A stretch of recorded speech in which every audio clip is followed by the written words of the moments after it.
We'll quickly move to the next session. Translating the classics, what not to do. I believe what to do is always the easier part. But translating classics in itself is a challenging task, and there are various elements that need to be taken into consideration to translate a classic the classic way. So let's find out what our panelists have to say about this. Please put your hands together for Ms. Mani Rao, Mr. Rakesh Khanna, and Mr. Sachidananda Mahanti. Ms. Mani Rao is the author of 8 poetry books and 2 books in translation, the Bhagavad Gita and Kalidasa for the 21st century reader. Her poems and essays are published in journals including Tin Fish, Washington Square, Fulcrum, West Coast Line, and Interim, and in various anthologies. She's been a part of the Age, Melbourne Writers Festival, Chicago Humanities Festival, New York Pen, World Voices, and many other international festivals. Mr. Rakesh Khanna was born in California but later moved to Chennai, where he founded Black Publications in 2008. The small independent press first made a name for itself by bringing out English translations of best-selling pulp fiction authors from Tamil, Urdu, and Hindi. In 2012, he commissioned and edited the first English translation of a Hausa language, Soyaya, I hope I got it right, novel from West Africa.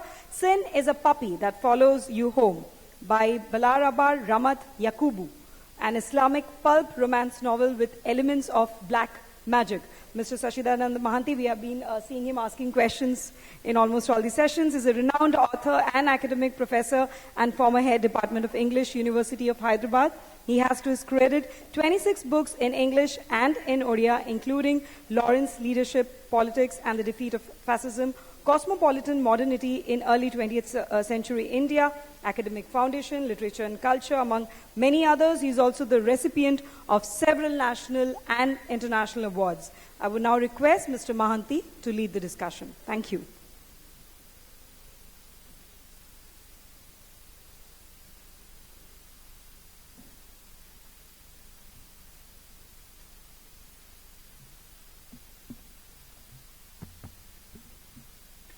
Good afternoon. 3:45 p.m. on a Sunday, and you people are still here. You have not voted with your feet. I'd like to congratulate you for your devoted attention to an event which is devoted to literature. First of all, on behalf of this panel, I'd like to thank the management of the New Indian Express for giving 3 of us this opportunity. The title that has been chosen for us for deliberation is How Not to Translate, and we were told helpfully by the organizers that we can also speak about how to translate. I think the title is not only provocative, but there is a spin which is given to the title itself to make us think. And I think by the time we all end, and I think what we are going to do is to bring the gown to the town, the interesting reversal of the term used by the campus novelist David Lodge. How does the gown come to the town, for example? How does the university, in the context of translation studies, come to a meeting of this kind? I'm very happy to tell you, and this might be news to some of yours, because we always thought that translation is as inevitable as breathing, that everybody has an opinion about translation. But in the last 15 years or so, I think there has been a tremendous of change, and shall I use the local metaphor that much water has flown beneath the bridge of Karchuri or Mahanadi, that it really makes us wonder about how translation has been perceived in the past and how it is being perceived now. And the first thing I'm going to tell you, because I'm going to really consider 2 of the operative parts of the deliberation, namely classic. What was the classic? How has it been defined? And classic traditionally has been defined as a book which has stood the test of time, and which is transcultural, which has gone beyond, nationality, creed, class, etc.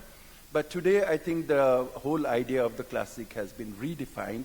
And I'll just cite 3 titles to make my point, because beginning with 1973, there was a book published. It's a very important book, which in the realm of canon formation is questioning the whole idea of the classics. Richard Oman's 1973 book, English in America. That was a path-setting book. The second one was 1987 book by Gerald Graff, Literature Against Itself. And the third in 1990 was a book by Alvin Kernan. It was called What Was Death of Literature. Along with that, another book which was very important in the academic context was a book by Leslie Fiedler called What Was Literature? And marked the word, what was literature? And the implication is, what is literature now? So I think there is tremendous amount of churning going on in the literary field about the whole notion of the canon. Be that as it may, for our own purpose, I think we're going to look at classic as a book which has stood the test of time, which is widely circulated, and which has mass appeal. And then, I can be condescending and I can ask questions. That's what reviewers always feel about books that they're reviewing, and, chairpersons also who are really comparing a kind of a discussion. But I'm afraid I must really disabuse myself and all of us of that kind of an impression. I am a practicing translator, but I'm also a theoretician.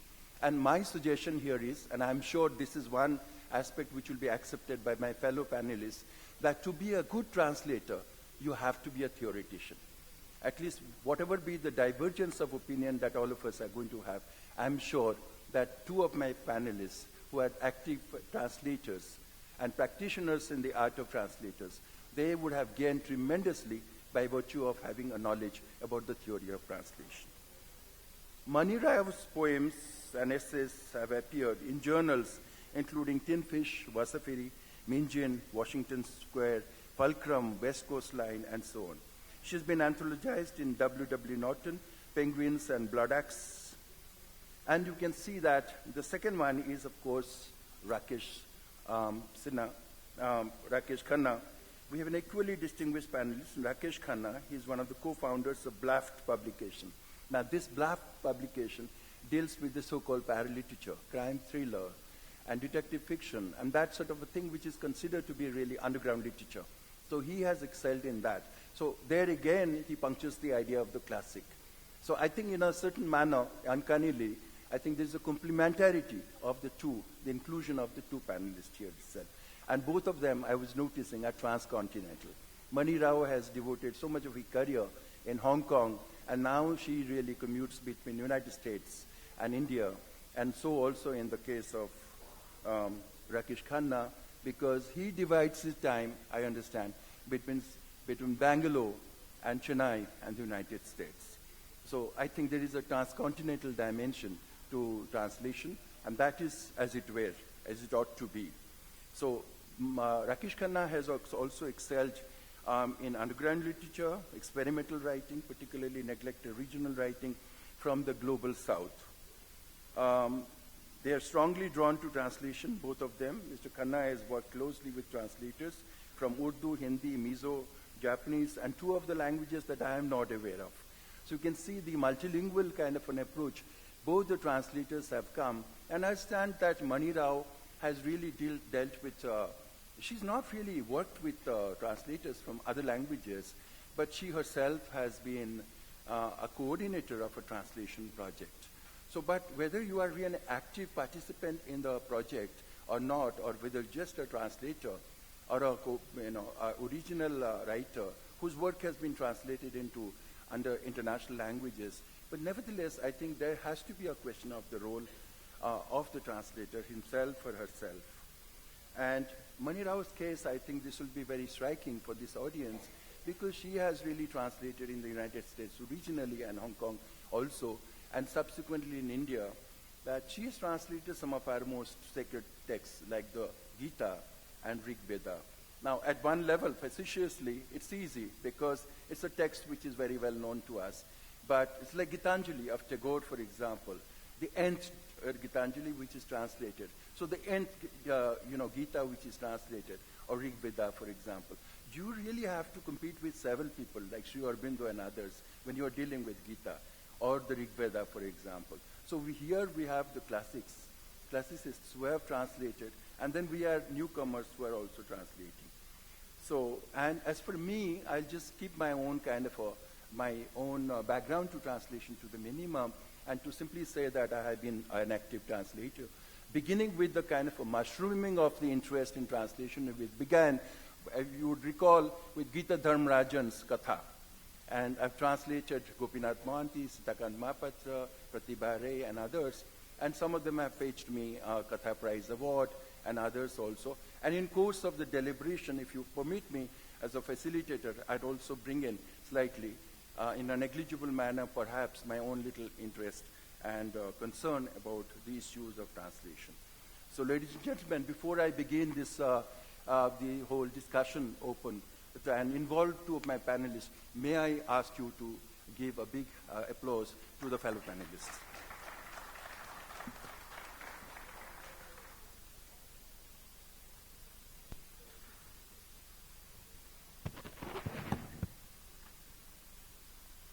Mani, your version of the Bhagavad Gita, according to a critic, unpacks the original Sanskrit with a range of avant-garde techniques in prosody, diction, mise-en-page, and lineation. Could you explain how have you brought in all this range of references and contemporary resonances and echoes in a text which is ancient? I'm sorry. Yeah. You're asking a very technical question about the Gita as to how all these various poetics have become necessary to translate it. And I will go back to the central motivation of my translation, which called for what, the list of techniques that you read out, which is that the Gita is a text that has been translated again and again and again. Apparently, it's the second most translated text in the world after the Bible. And so a whole tradition of translations exists like a palimpsest. It's layers and layers and layers. It's like a, manuscript that has gathered across the centuries, translations, bhashyas, commentaries, and so on. But what happens when there is such a strong tradition of translation is a convention comes into play. There are conventions. I remember reading somewhere, someone said, why do all these translations sound like each other? And the response was that they're all using the same dictionary. Because there are only a few positions you might, go with, like the Shankara position, you can go with the Madhva position, you can go with Bhakti Vedanta's position. So whether it is Bhakti that you're taking truck with or anything else that you've chosen, there are only a few possibilities within which the translator's interpretations then get added on, and then there is also sort of the contemporaneity of when it's being translated. But when I read the translations, I hadn't read the entire Gita. The first time that I read the Gita in Sanskrit, it was a total shock to me. The reason it was a shock was that it was a delightful text to read, and I had never known that the Gita was a delightful poem before that. I had only read a whole bunch of translations in fragments, and I thought, here's a philosophical text. I will get to it one day in my life. I will sit down and, pay attention and really go into it. I'll give you an example. There is a particular way of singing the Gita, okay? And the style goes something like this. It's very beautiful and it's very soothing. Dharma kshetre kurukshetre samaveta mamakaha pandavaschaiva kimakurvata sanjaya.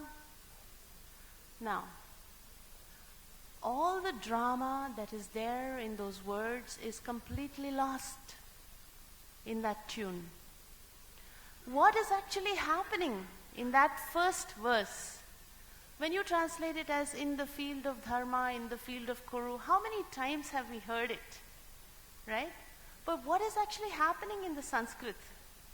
The tone is, all of these things have happened in the story, in the backstory. And the tone is, dharma kshetre kurukshetre samaveta yuyutsava mamakaah pandavaschaiva kimakurvata sanjaya. That is the emotion in that first verse. There's a lot of drama in the Gita. There's a lot of innuendo. There's a lot of humor. it's a dialogue between two people. And when you miss that whole drama, and when you think that, oh, this is a religious philosophical text, and I'm going to have to do word for word, line by line, in the exact order of the lines, what happens is the entire texture of that original is somewhere put behind, and you're just sort of, your hand is like held by some fear of the sacred. But actually, that sacred needs to speak by not having fear, but sort of experiencing with love. Thank you. I think we'll come back to your question, answer once again. But may I take our other panelist, Rakesh, to a slightly different terrain. Rakesh, I'm going to tell you about the little secret which is known to most translators. You have excelled in the area of underground literature and experimental writing. And the little secret which is confined to the translators is that you can really pull a fast one on the readers and the audience. And what do I mean by that? And what I mean by that is that you have to have a knowledge of the source language and the target language. But very often, and mostly, for example, in the printed text, we don't have access to both the languages. So the reader has to only accept, on the basis of our own authority, what is given to us in the translated form. Now, as a practitioner of translation in the area of underground literature and experimental writing, what has been your ethics when you have tried to discharge this responsibility without taking recourse, as you said, as I said, without pulling a fast one on the readers? Right. So I'll start with the disclaimer that I'm not really a translator. I am an editor and a publisher, and I've worked with a lot of translators. And our sort of one of our main focuses in the books we publish is to seek out, I guess you can say, modern classics or detective novels, crime thrillers, horror novels from regional languages of India as well as from abroad that were not usually considered literary enough to be translated and talked about in academia, but which we felt were nonetheless really important windows into the popular culture of, say, Tamil Nadu's reading culture, or Pakistan's reading culture, or Nigeria's reading culture. So Mani Rao has talked about, she's translated the second most translated book in history, and there's so many ways it's been done before. So we sort of had a completely different problem in that we were trying to get books that no one had ever even thought about translating before.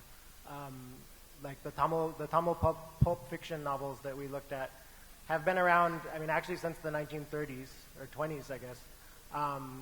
And, you know, they're sold in little 15 rupee editions, and now it's 15 rupees, it used to be 2. And we also worked on Ibn Safi's Urdu crime novels, which he started publishing in Allahabad, but then he moved to Karachi after partition and kept publishing from both countries. And we also worked on a Hausa novel from northern Nigeria. And none of these books or these genres had ever been translated before. So we had to sort of make things up, and there wasn't a lot of theory that actually applied to what we were doing. I mean, our Tamil translator, Preetham Chakravarti, has a background. You know, she's done some research and stuff. But our Nigerian translator, you know, it was his first time translating anything like this into English from Hausa. And in fact, I mean, it's the first contemporary novel that had ever been translated from Hausa to English. So there wasn't a whole lot to go on. And we did it all by email from Chennai to Kano in northern Nigeria, which was a challenge.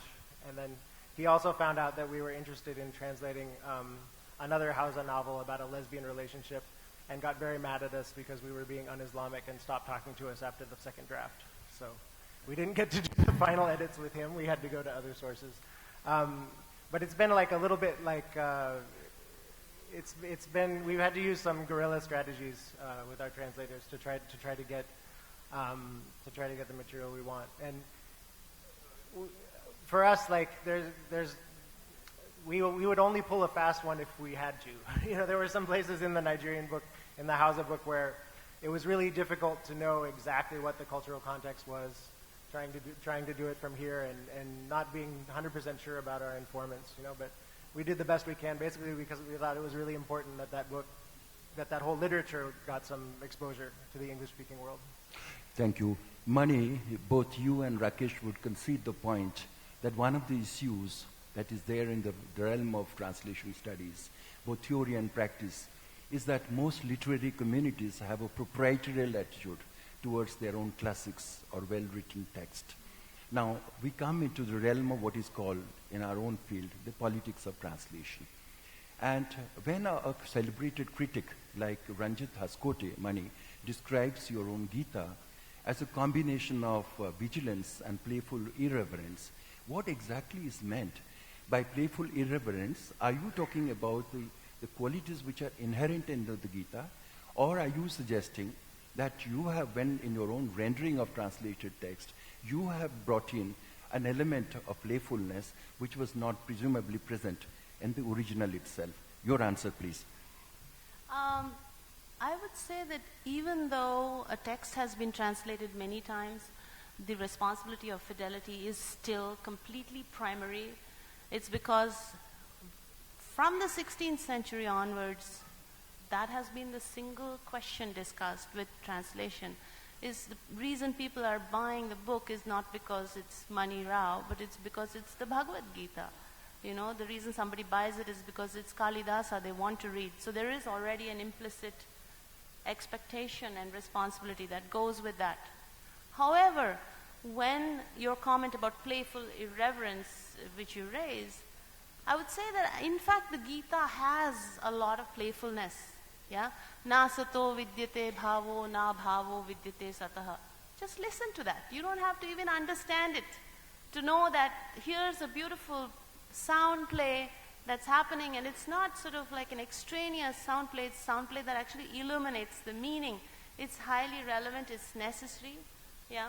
So it is in order to bring out the playful texture of the original that in my work I'm using a lot of these, literary techniques. So it's not just one word, one line with one line, but I'm taking like an entire cognitive unit.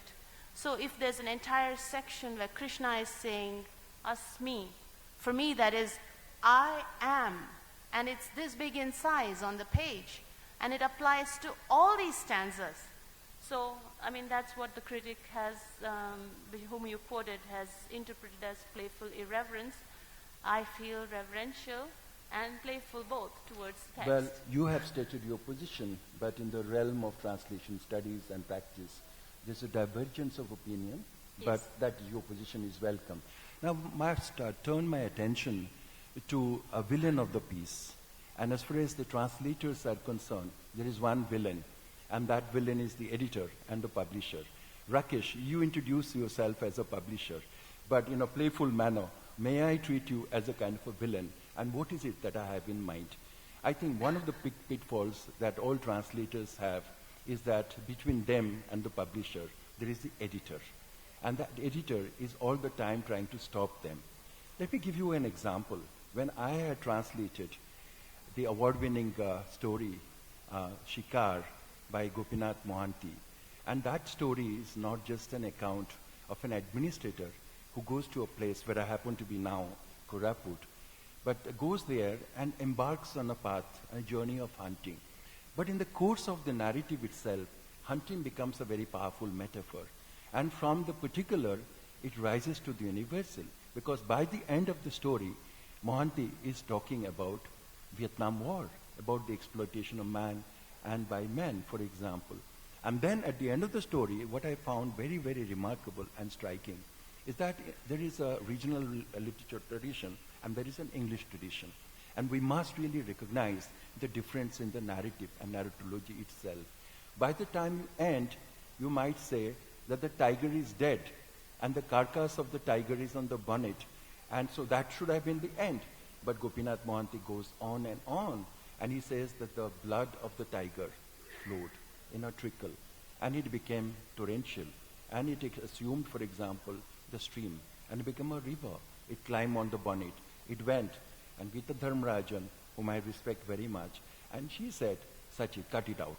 Because we are really aiming at a pan-Indian audience, and that pan-Indian audience will not be sympathetic.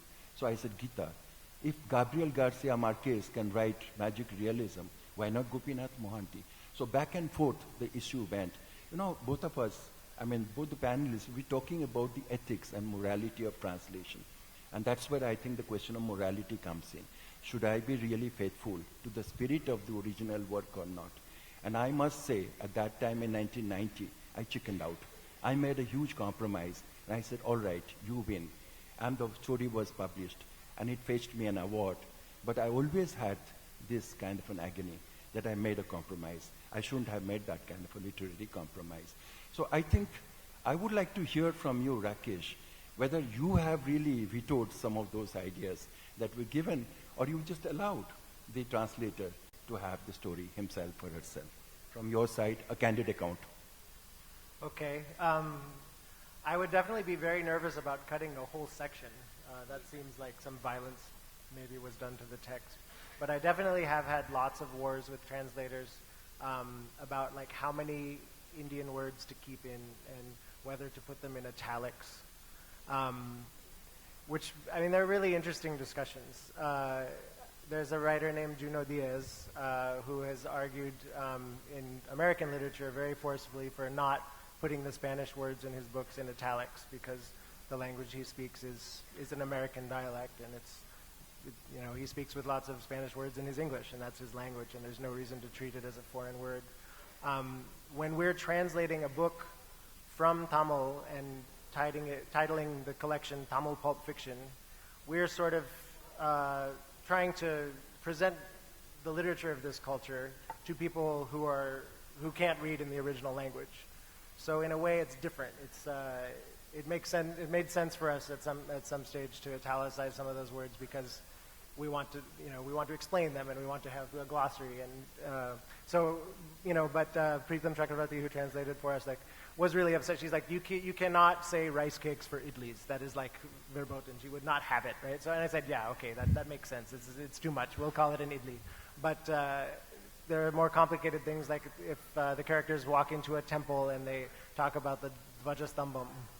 This is a tricky word that not everybody will know, and maybe we do need to italicize it and put a footnote. So those fine points, I think, are really important. Sometimes you have to interpolate. Sometimes you have to add a line explaining what the foreign word you just used means, and try to do it in a casual way so that it doesn't disrupt the flow of the text. And I think we've had lots of battles around these small issues, but in a whole book or a whole story, they really make a difference. Well, let me come at this point to a slightly different area.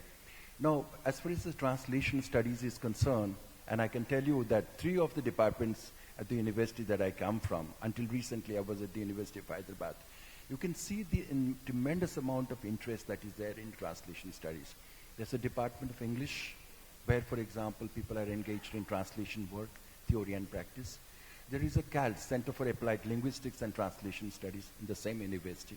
And there is a Center for Comparative Literature. You can see that translation is active and kicking. And it is really going in a very, very fast-paced manner.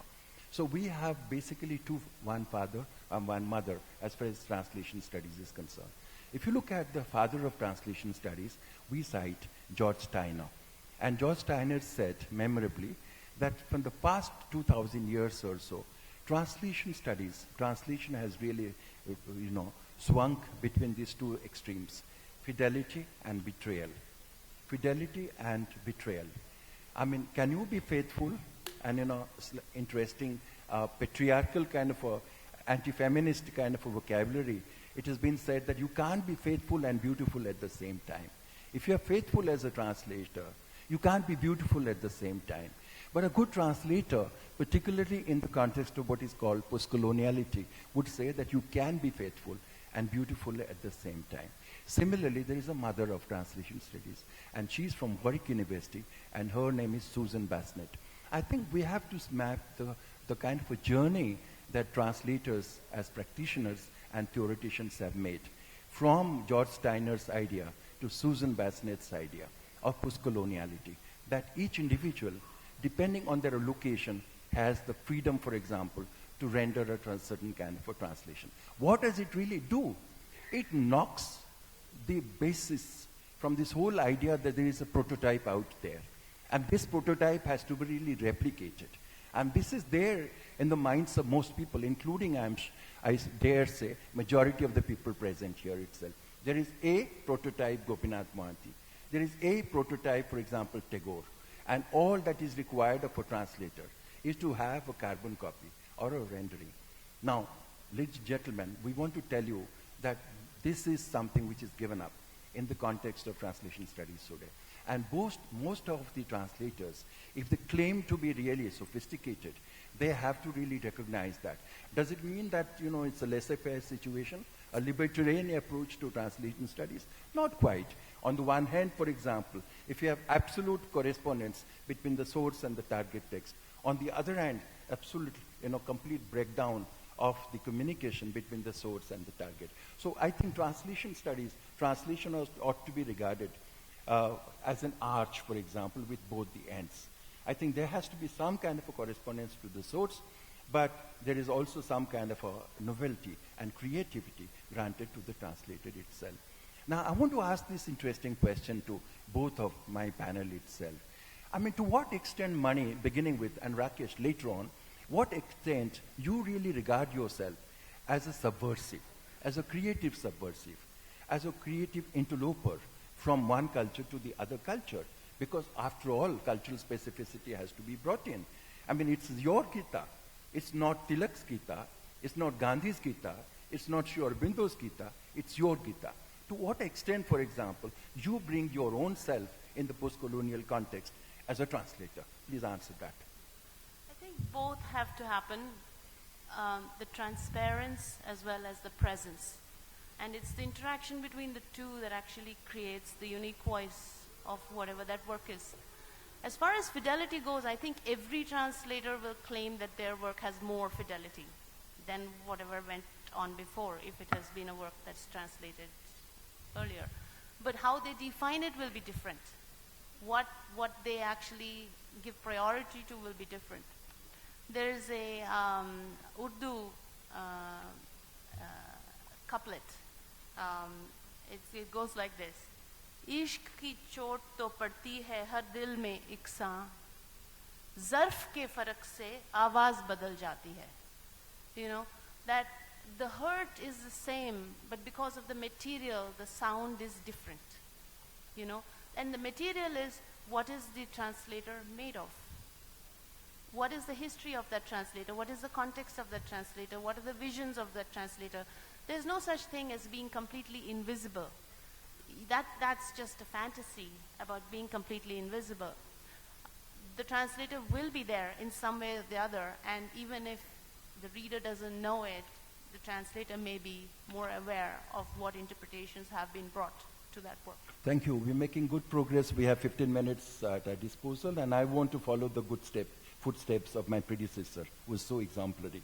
We'll have 10 minutes of discussion. But before that, let me ask one question very quickly. Rakesh, you have been interested in the so-called pulp fiction, popular. And in contrast to the popular, we have always been told that the classic, howsoever problematic the category it may be, it has stood the test of time, and popular is evanescent, it is ephemeral. Now, in your own handling of the so-called underground literature, or popular literature, crime theory, and detective, for example, how have you ensured that the translation, for A, question is twofold. A, do you think that the kind of a rendering that you have done has really outlived its own test of time? Do you think it has become permanent? And secondly, what measures, creative measures, have you taken? Apart from the publishing, of course you are the publisher and the director, you would have had some campaign. I'm not referring to them, but I'm referring to literary measures by creating a kind of an audience, shall I say, that you have ensured that this kind of a literature that you have brought in through the act of translation also becomes enduring. Rakesh. Okay, so we've done a variety of different things.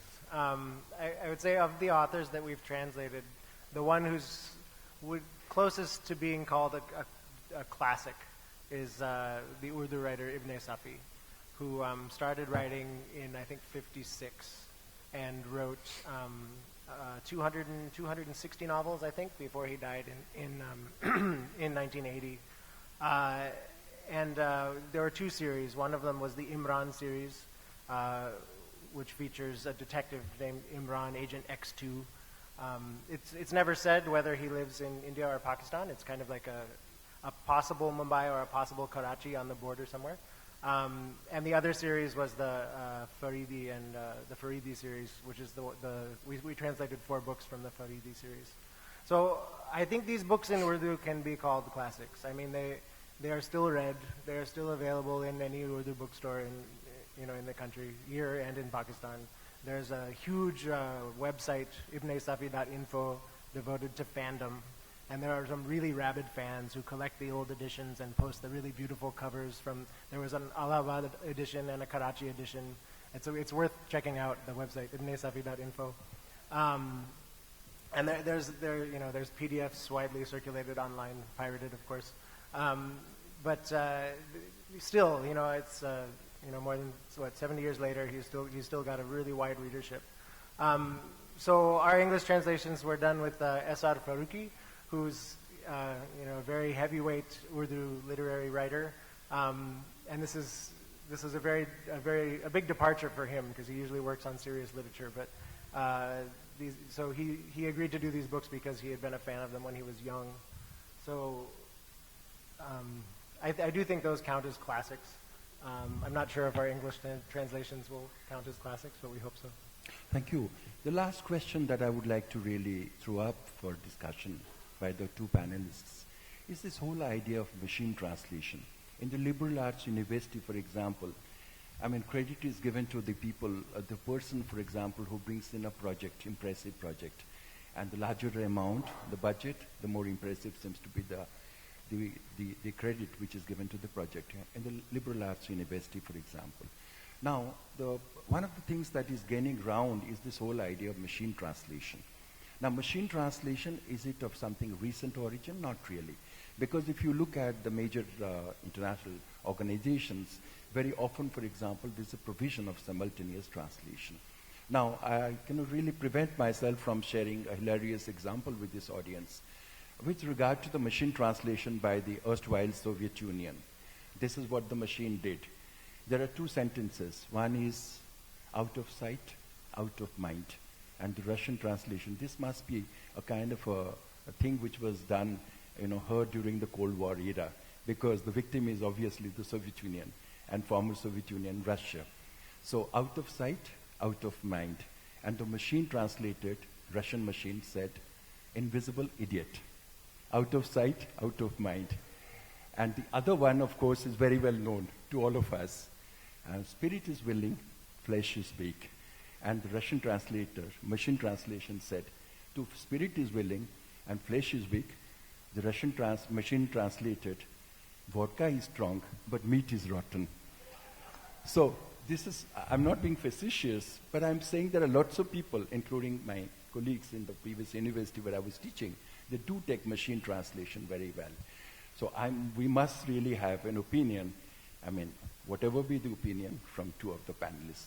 Mani, what do you think of machine translation? Do you think that the translator, the human face of the translator is going to become obsolescent? I don't think so. And I think actually funnier than machine translations sometimes are human translators. Yes, one very quick example I will give you is of the term Hamsa in Sanskrit. We all know Hamsa is Paramahamsa. Hamsa is a great being.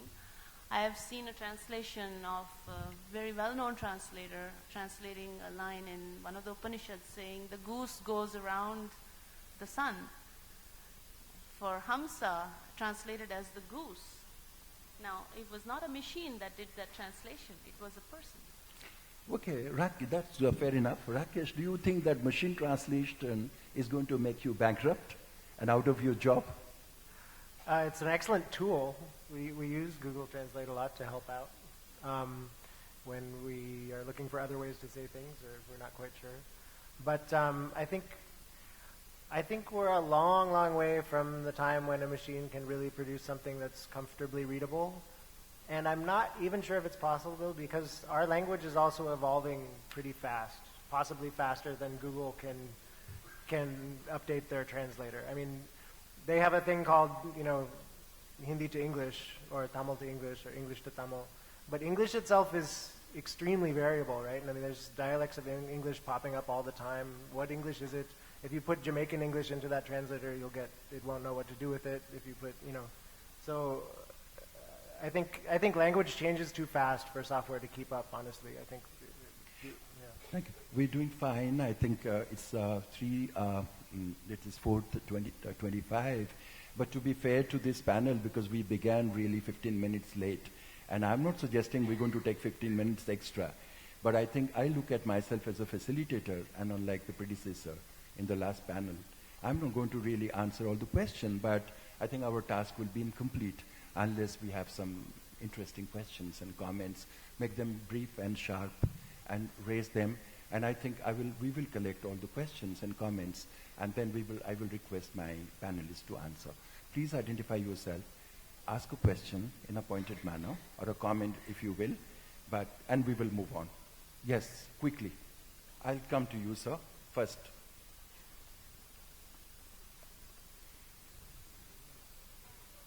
Hello. I have two questions, very brief question. One is whether there should be freedom for the translator to go beyond the imagination of the original author, the source. Okay. Second? Second question is whether there should be I will say there should not be any freedom to write, to translate any work, because these days, mo bapa bhalo bohi lekhichonti tige translate kar diyo. What you are saying, machine translation, and there is commission translation. So got the point. Yeah, we got the point, sir. Please. We got the point. Yes. Here, there was a hand which was raised to my right. Yes, the one with the cap. You wanted to ask a question? Okay. Anyone else at the back? Yes, sir. Please wrote down. Loudly. Mani Rao. Yeah. Please ask the question quickly. Ma'am, as you said, you have translated Rig Veda. Actually, I wanted to correct him, Yes, but I didn't get any chance to. I have not translated the Rig Veda. Perhaps he meant to say Kalidasa, I'm not sure. But I've translated the Gita and Kalidasa. Thank you. We'll continue with the question. There was Rigvedic translations by Max Muller and Griffith, which is taken as wrong translations.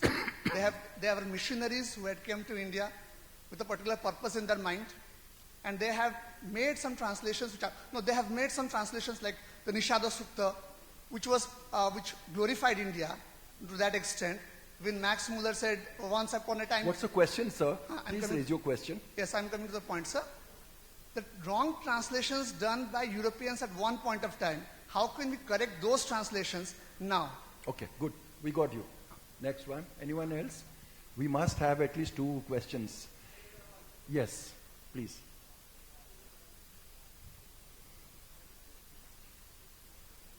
Good afternoon. Deepak Samantray. I just want to remind our panelists that the topic was translating the classics, what not to do. We didn't hear much on that, what not to do. So I would like to request both the panelists to respond on this and tell us what not to do, maybe in a minute, please. Thank you. Okay. Yeah, here. Yeah, last question. That will be the last question. We must not overshoot. Yeah. How do you look at transcreation? Transcreation. Because translation and transcretion are apparently not similar. We need to have better things through transcretion than translation. Okay, got it. I will now use my prerogative as the chair to stop this, and please answer, 2 of you. Okay, as far as I remember, first question was, should there be freedom? I can say, I don't think anybody can be prevented from having freedom, but I think transparency is more important, that when the translator is going to go away from, translating the source text and wanting to go beyond the imagination of the source text, they must be transparent about it. They must state it in a preface, or they must indicate it in some way. And that's what I call a responsible translation. So yes, freedom is possible, but with transparency. That's my view on that. Max Muller. Okay. I think the one way to do that is to have more translations from people who believe they do understand the culture. We really must do our own work. We have to translate our own texts. If we think we know the context better, and if Hamsa is not goose, we've got to go out there and do it ourselves as well. So that's on the second question. What not to do, I sort of tried to cover in several points. One was to not make it a dead translation, missing all the texture and the drama, and to try to feel the translation and to not sort of get under the crust of conventions. That was one point I tried to make. The other is that the presence of the translator is important, and to not get into that illusion and fantasy of being invisible. So I thought I sort of approached it in so many different ways. The last question, Manu's, I think, transcreation, but I didn't quite understand the question. Okay. Okay, it's all right. Rakesh, you want to add something? I'll agree with the first two. Just to what not to do, well, it's still not really a what not to do, but I guess I see a lot of translators sort of assuming a certain cultural context in the reader's mind that may not always be there. I see this a lot in translations of Indian classics, like a lot of Sahitya Academy Commission translations and stuff, where I feel like the translator is assuming that I know a certain amount of things about the culture of the book that they're translating that I might not know. And I don't know. I mean, you don't want to translate for a completely foreign audience. Okay, you want to, often translations are done for an Indian audience that understands many things, and you don't have to footnote every Indian term. But I just feel like some more sensitivity to that could often make a lot of translations better. So. Well, I would actually like to make a point about the what not to do, something I feel strongly about. In the very first act of Malavika Agnimitram, there's a dialogue between the director and the assistant. And the director says, let's perform this play, this new play for the Spring Festival. The assistant says, how can we do that? How can you forget Bhasa and Saumila and Kaviputra, and you want to do this play by this newfangled person, Kalidasa? Yeah? So the point I'm making is, how did Kalidasa see himself? Was as a contemporary. And the word that's used there is Vartamana, right? So the idea of a classic is something that is imposed by posterity. We consider Kalidasa a classic, but in his own time, he was a modern, right? So when we read the work, we imagine something, and then it is couched in all those sort of signals of some kind of antique object, and you miss the whole texture of it, which is what I was trying to hint at. Thank you. Just a second before we are preempted by the MC here, and rightly so. Friends, if you just give me 30 seconds, I would like to sum up, because it's 3:30 and we were supposed to stop exactly at 3:30, and the credit doesn't belong to me, to my panel. They have been exemplary, absolutely, as far as the time management is concerned. What is it that we haven't done as far as, for example, how not to translate? My answer is very simple. I begin by saying that our exercise is to bring the gown to the town, the university to this place, for example. I think in an ample measure, my panel has been able to accomplish that. And what is it that the translator ought not to do? My answer is very simple, to be a post-colonial translator. A translator who is agonizingly conscious and not apologetic about his location, for example. And therefore, consequently, the implication is diversity in translation, not regarding as a prototype which has to be, mechanically replicated. Thank you very much for your attention.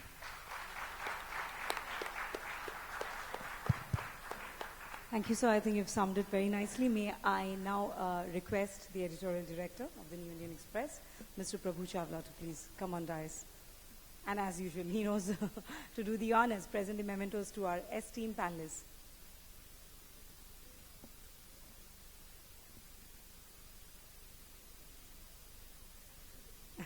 All right, I'll request, we don't find Mr. Prabhu Chawla here, so I'll request the managing editor, Ms. Shampadar Kamat, to do the honors.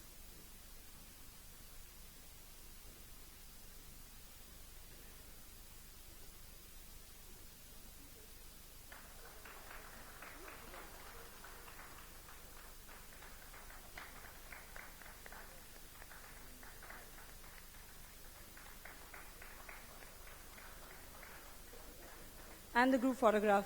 Yes. You'll add the color to it.